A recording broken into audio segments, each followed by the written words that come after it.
Hello everyone, আসসালামু আলাইকুম। আশা করি সবাই ভালো আছেন। So welcome to another video. আজকে আমরা পিএইচপি নিয়ে কথা বলবো এবং পিএইচপি শেখা শুরু করব আজকের এই কন্টেন্টের মাধ্যমেই। আমাদের ইউটিউব চ্যানেলে অলরেডি অ্যান্ড্রয়েড অ্যাপ ডেভেলপমেন্টের ওপরে একটা ফ্রি কোর্স চলমান আছে। আপনারা চাইলেই সেটা শুরু করে দিতে পারেন। একদম বিগিনিং থেকে শুরু করে অ্যাডভান্স লেভেলে যেতে যা কিছু প্রয়োজন সবকিছু আমরা কভার করবো ইনশাল্লাহ, এবং লেকচারটা খুব দ্রুত সময়ের মধ্যেই আপডেট করা হবে। আর এটা শুরু হয়েছে বেস্ট রিসেন্টলি। সো যারা শুরু করতে চান শুরু করে দিতে পারেন। লেটেস্ট অ্যান্ড্রয়েড স্টুডিও থেকে পোর্ট করা হচ্ছে এবং বেশ কিছুদিন হলো এটা শুরু করা হচ্ছে। সো খুব বেশি ক্লাস যে নেওয়া হয়ে গেছে বা খুব বেশি ভিডিও চলে গেছে এমনও না, চাইলে আপনারা শুরু করে দিতে পারেন। ওকে, সো অ্যান্ড্রয়েড অ্যাপ ডেভেলপমেন্টের জন্য কেন পিএসপি লাগে? অ্যান্ড্রয়েড অ্যাপ ডেভেলপমেন্টের জন্য তো আসলে জাভা বা কটলিনই এনাফ, বাট পিএসপি কেন আমরা কেন পিএসপি শিখবো? আসলে দেখেন, কোডিং বা একজন প্রোগ্রামার শুধু একটা প্রোগ্রামিং ল্যাঙ্গুয়েজে এক্সপার্ট হবে এমন কোনো বাধ্যবাধকতা নেই। আপনি যদি অ্যাপ ডেভেলপার হন, আপনি যে পিএসপি শিখতে পারবেন না, বা অ্যাপ ডেভেলপার যারা অ্যাপ ডেভেলপমেন্ট করে তারা পিএসপি জানবে না বা লারাভেল জানবে না, এমনটা কিন্তু না।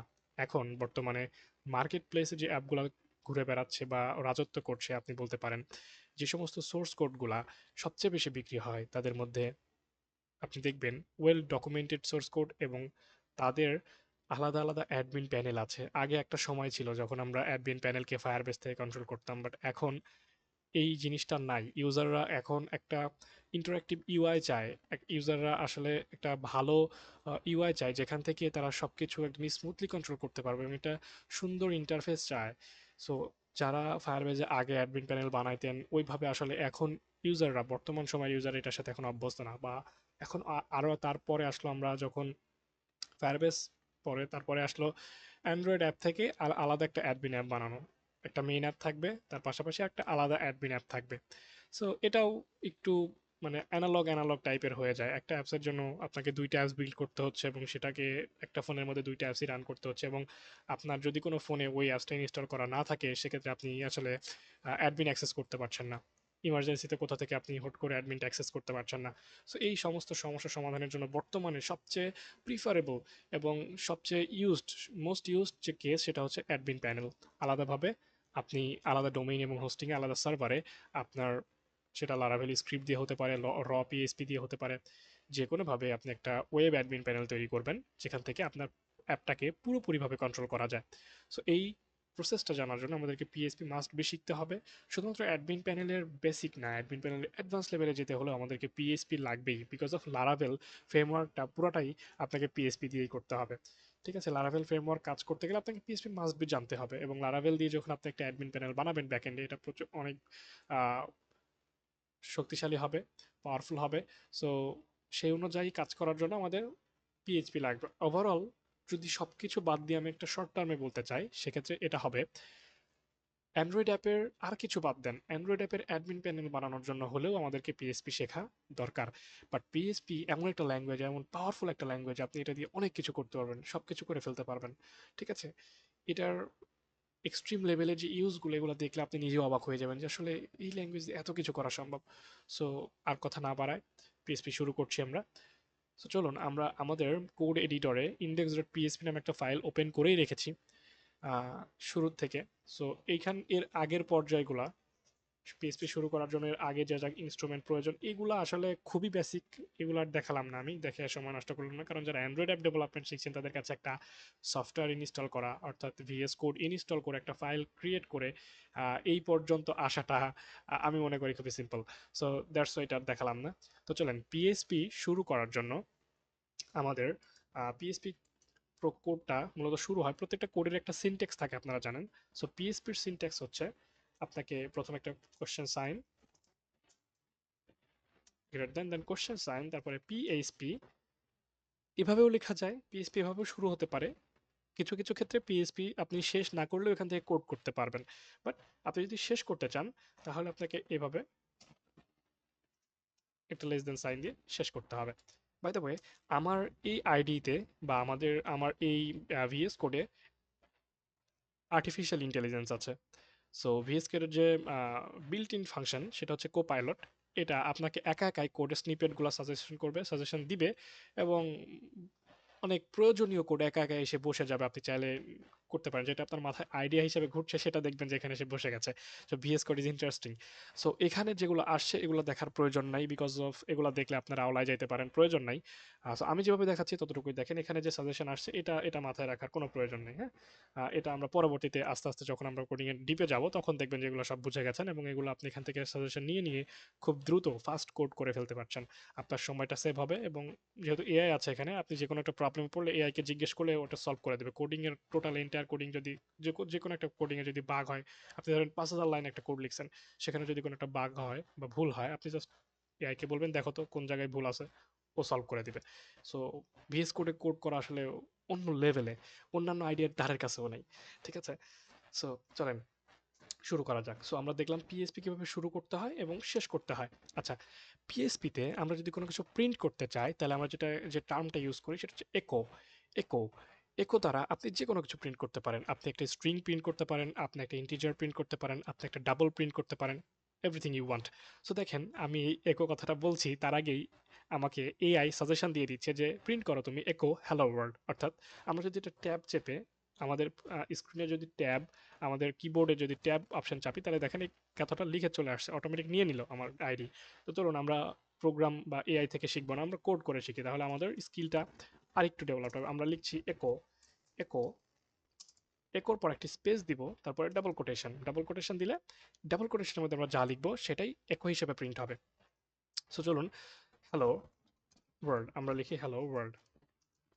আমার ডিটা শুধু টাইপ করতে গেলে এস হয়ে যায়, এটা আমার ছোটবেলার অভ্যাস। ঠিক আছে, সো এটা ভুল হলে একটু ক্ষমা সুন্দর দৃষ্টিতে দেখবেন। So hello world, sorry, hello world আমরা প্রিন্ট করলাম, একো করলাম। এখন কথা হচ্ছে দেখেন, এটা আমরা দেখবো কোথায়? এটা দেখার জন্য আপনার সার্ভার প্রয়োজন হবে। পিএইচপি এমন একটা ল্যাঙ্গুয়েজ যেখানে যদি আপনি এটাকে লাইভে দেখতে চান, তাহলে আপনার লাইভ সার্ভার প্রয়োজন হয়। আপনি ব্যাকএন্ডে বা অফলাইনে পিএইচপি রান করতে পারবেন না। ঠিক আছে, সো অফলাইনে পিএইচপি রান করার জন্য আপনার জ্যাম্প নামে একটা সফটওয়্যার আছে যেটা ইউজ করতে পারেন। জ্যাম্পের কাজ হচ্ছে, জ্যাম্প যেটা করে আপনার এন্টায়ার পিসিটাকেই সে একটা সার্ভার বানায় ফেলে। অ্যাপাসি, মাইস্কিউএল এগুলো ইনস্টল করে সে একটা সার্ভার বানায় ফেলে। সো জ্যাম্প ইনস্টল করার পরে আপনাদের সামনে আমি দেখাই, এটা একটু দেখাই দিই। জ্যাম্প জ্যাম্প কীভাবে ইনস্টল করতে হবে দেখানোর প্রয়োজন নেই, এটা জাস্ট নেক্সট নেক্সট করে ইনস্টল করে ফেলবেন। সো জ্যাম্প ইনস্টল করার পরেই আপনাদের সামনে এরকম একটা ইন্টারফেস আসবে যে স্টার্ট স্টার্ট স্টার্ট। এখান থেকে আপনি চাইলে সবগুলো স্টার্ট করে দিতে পারেন। আমার এখন শুধুমাত্র অ্যাপাসিটা লাগবে, আমি অ্যাপাসিটা স্টার্ট করে দিচ্ছি। স্টার্ট করে দেন আপনি আপনার যে ব্রাউজার আছে, ব্রাউজারে চলে যাবেন। ব্রাউজারে গিয়ে আপনি টাইপ করবেন, ব্রাউজারে গিয়ে আপনি টাইপ করবেন লোকাল হোস্ট। ঠিক আছে, লোকাল হোস্ট, লোকাল হোস্ট যদি টাইপ করেন, তাহলে আপনার যে সফটওয়্যারটা, সরি আমাদের জ্যাম্প এখন স্টার্ট হয় নাই, দ্যাটস এটা পাচ্ছে না। সেটা স্টার্ট হয়েছে, আবার একটু রিলোড দিলে এটা চলে আসবে। সো আপনার যে পিসিটার যে সি ড্রাইভটাকেই সে এখানে তার হোস্টিং বানায় নিয়েছে। ঠিক আছে, দেখেন লোকাল হোস্ট এখন চলে আসছে আমাদের অ্যাপাসিটি স্টার্ট হওয়ার কারণে। সো এই জ্যাম্পের মধ্যে আপনি জ্যাম্পের ফাইলে গেলে এইচটি ডক্স নামে একটা ফোল্ডার পাবেন। এই এইচটি ডক্সের মধ্যে আপনি আপনার যাবতীয় কোডিংগুলো রাখতে পারবেন। আমি এইচটি ডক্সের মধ্যে পিএইচপি নামে একটা ফোল্ডার করেছি, সো সেই ফোল্ডারটাকে আমি অ্যাক্সেস করতে চাচ্ছি। আমরা যে কোডটা করলাম সেই কোডটা পিএইচপি এই ফোল্ডারের মধ্যে আছে। সো আমরা যদি এই ফোল্ডারটা এখন রান করি, তাহলে আমরা দেখতে পাবো হ্যালো ওয়ার্ল্ড, যেটা আমরা একটু আগে প্রিন্ট করে আসলাম। কি প্রিন্ট করছি? একো হ্যালো ওয়ার্ল্ড।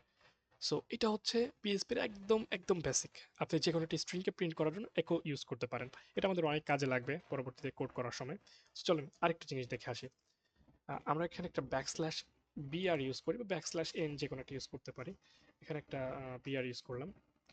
বিআর অর্থ হচ্ছে নেক্সট লাইনে যাও তুমি। বিআর যদি ইউজ না করি তাহলে কি ঘটনা ঘটে এটা একটু দেখে আসেন।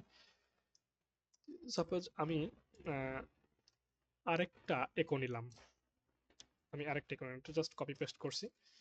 আমি আরেকটা একো নিলাম, আমি আরেকটা একো নিলাম, এটা এটা এটা একো হ্যালো ওয়ার্ল্ড টু বা যে কোনো একটা। ঠিক আছে, হ্যালো ওয়ার্ল্ড আরেকটাই একো নিলাম।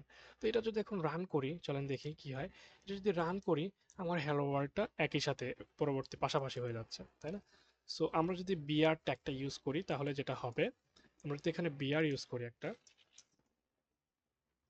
সরি,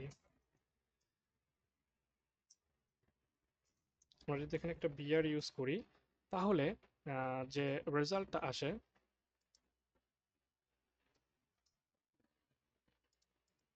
দেখেন আমরা যদি এখানে একটা বিআর ইউজ করলাম, সেক্ষেত্রে যে রেজাল্টটা আসলো এখন দেখেন এটা নিচে চলে আসবে। আমরা যদি এটাকে রিলোড করি দেখেন 1 বাই 1 মানে বিআর দ্বারা মূলত একটা প্যারাকে সে নিচে নামায় দেয়, তুমি নেক্সট লাইনে যাও, এটা বোঝায়। ঠিক আছে, সো এটা হচ্ছে বিষয়। এখন আমরা আরেকটা জিনিস শিখবো। এখন আমরা প্রিন্ট করা শিখলাম, এখন আমরা পিএইচপির ভ্যারিয়েবল শিখবো। ভ্যারিয়েবলটা কি জিনিস এবং ভ্যারিয়েবল কিভাবে কাজ করে, ভ্যারিয়েবলটা আসলে কি জিনিস। আমরা জাভাতেও আমাদের পূর্ববর্তী ক্লাসে জাভাতে ভ্যারিয়েবল দেখেছি, সো সেম জিনিস পিএইচপিতেও আছে।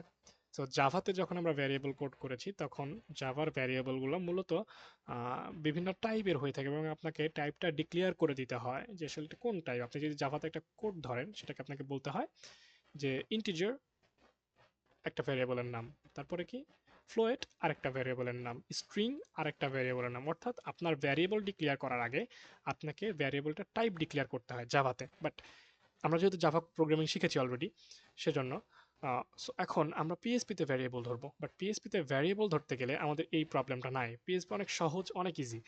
সো দেখেন, পিএসপিতে ভ্যারিয়েবল ধরতে গেলে আমরা জাস্ট একটা ডলার সাইন ইউজ করব। ভ্যারিয়েবল ধরার সিস্টেম হচ্ছে একটা ডলার সাইন ইউজ করবেন, দেন আপনি যে কোনো একটা ভ্যারিয়েবল ধরতে পারেন। আমি চলেন নেম নামে একটা ভ্যারিয়েবল ধরলাম, নেম নামে একটা ভ্যারিয়েবল ধরলাম। দেখেন আমাকে আমার এআই আমাকে সাজেশন দিচ্ছে, নেমের মধ্যে তুমি একটা কি রাখবা রাখো। এ বলে নেমের মধ্যে তুমি কি রাখবা রাখো, নেমের মধ্যে আমি যে কোনো কিছু রাখতে পারি। দেখেন ও বলছে জন, আমরা ওর কথা শুনবো কেন, আমরা আমাদের মতো নাম দিলাম। আমরা দিলাম যে কোনো একটা, আমরা দিলাম মাহিদ, এরকম কিছু একটা দিলাম। Okay, name equal to Mahid. So দেখেন, পিএসপিতে ভ্যারিয়েবল ডিক্লেয়ার করার জন্য আপনার ভ্যারিয়েবলের টাইপ ডিক্লেয়ার করার প্রয়োজন নেই। আপনি ডিরেক্ট জাস্ট ভ্যারিয়েবল ধরেই ওটার ভিতরে যে যা কিছু মালপাতি রাখার এটা রেখে দিতে পারেন। পরবর্তীতে যে কোনো জায়গা থেকে এটা ইউজ করা যায়। তো ভ্যারিয়েবলের সুবিধা কি, আপনাকে ছোট্ট একটা এক্সাম্পল দেই। সাপোজ আপনি এমন একটা অ্যাপস তৈরি করেছেন বা এমন একটা স্ক্রিপ্ট আপনি বানিয়েছেন পিএসপির, যেখানে এই মাহিদ কথাটা 1000 জায়গায় আছে। ঠিক আছে, সো এইটাই আপনার তো বারবার চেঞ্জ করার, প্রত্যেকটা 1000 জায়গায় গিয়ে তো চেঞ্জ করা পসিবল না।